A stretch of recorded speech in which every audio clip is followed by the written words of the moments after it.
What's good, YouTube? Back again with another video. And today's video, we're going to show you a Jordan that most people actually hate, definitely dislike, definitely don't mess with, definitely wouldn't rock. And this is going to be the Jordan 15. Now, Jordan never wore this sneaker on court. In fact, he retired in the last shot. If he had continued playing, this would have been the sneaker he wore during the 99 season. It was a lockout season. On top of that, it's the season that the Spurs beat the Knicks in the NBA Finals. Maybe if the Bulls make it to the finals healthy, I actually think they could have won and beaten the Spurs, in my opinion. But healthy is a key word.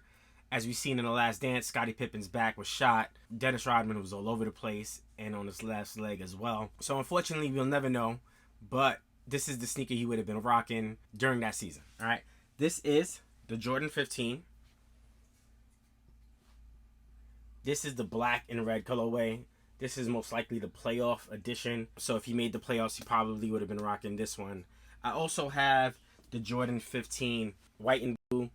And this one's a dope sneaker as well. I'm going to show you a little bit of both, some of the differences that you'll see. We'll start with the black and red version first. And I wanted to do a review on these because, one, not a lot of reviews on these. So that's just one of the things that I wanted to put on camera, was just some more rare pieces, some more rare items. Something you don't see every day. Of course, a Jordan 15 is not popular. This video probably won't get many views because of that. But I wanted to discuss the Jordan 15. It's a shoe that it's different. And actually, Tinker Hatfield has spoken about it before. This is probably one of his worst designs, in his opinion.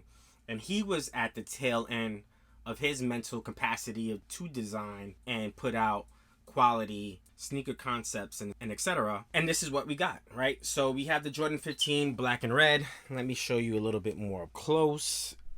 And on this sneaker, first thing that sticks out to you is this tongue. Now, this is also inspired by a fighter jet, but also the tongue was supposed to be mimicking MJ's tongue when he, goes to the rim, he's driving to the hoop, and he always has his tongue out. And this was to pay homage to his tongue being out. I think that that's super corny, but that's what they said. So there was that, right?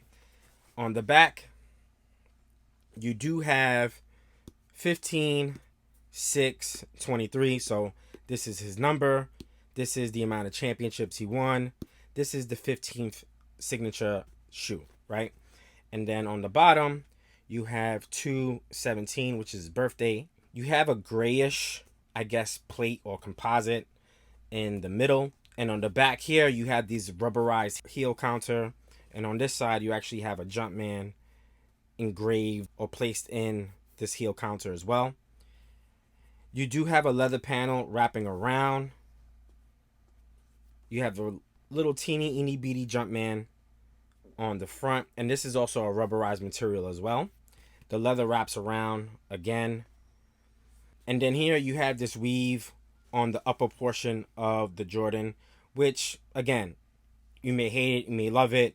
I actually don't think this is a terrible sneaker. To me, the worst Air Jordan of all time is the 2012, in my opinion. Of course, this one, I think it's not as nice as some of the others. Of course, this is not as nice as a Jordan 14 or a Jordan 13. So it does miss the mark with some of the classics that Mike had. But I've seen worse. As far as performance, these were supposed to have a zoom unit, and I believe the Retro didn't. I'll definitely make sure of that before I actually post this.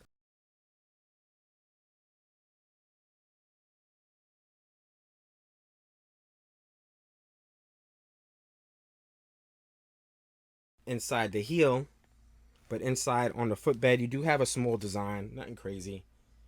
If you guys can see it, cool. And this was supposed to be just like the Jordan 14, 4-foot zoom unit, heel zoom unit as well.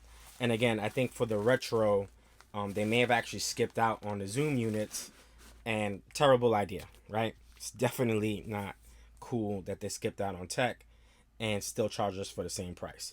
You do have a heel tab, booty sock liner. I'm not in love with booty sock liners, but I guess that's to make it feel comfortable. I don't know the purpose behind it. Doesn't really add security or anything to the sneaker, in my opinion. But yeah, this is the Jordan 15 right here, right?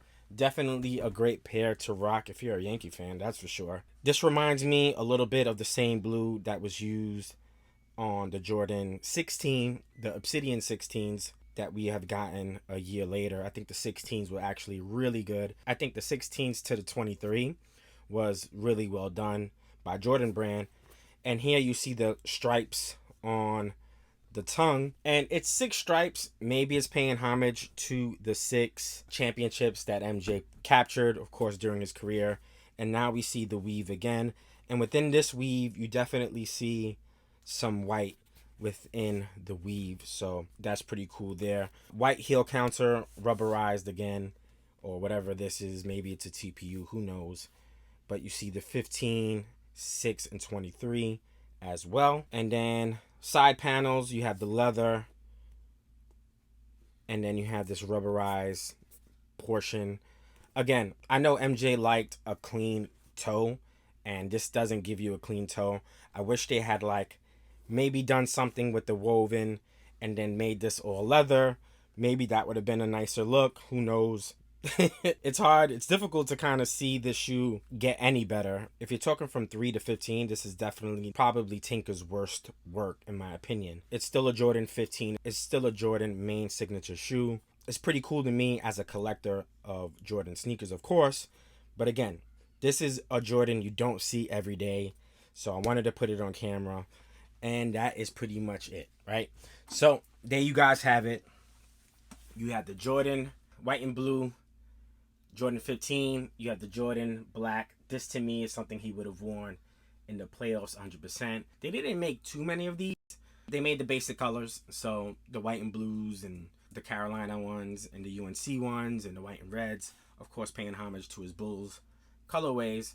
And that's pretty much it, man. Players that worn these, I think Mike Bibby wore these on court. Ray Allen. Ray Allen actually had a white and purple version, which I believe actually released to the public, which was crazy. So it was all white with a little bit of purple here. Those are super dope. Honestly, if Jordan Brand were to re-release those or ever wanted to dig in the vault, I'd probably start with some PEs, maybe start with some Bibby PEs, maybe start with some Ray Allen PEs, and then take it from there to kind of bring the hype back to the 15.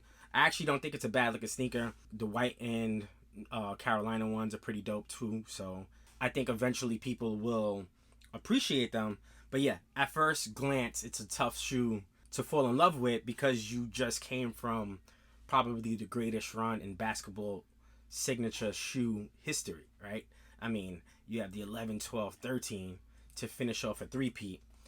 And then, of course, the 14 was embedded in that.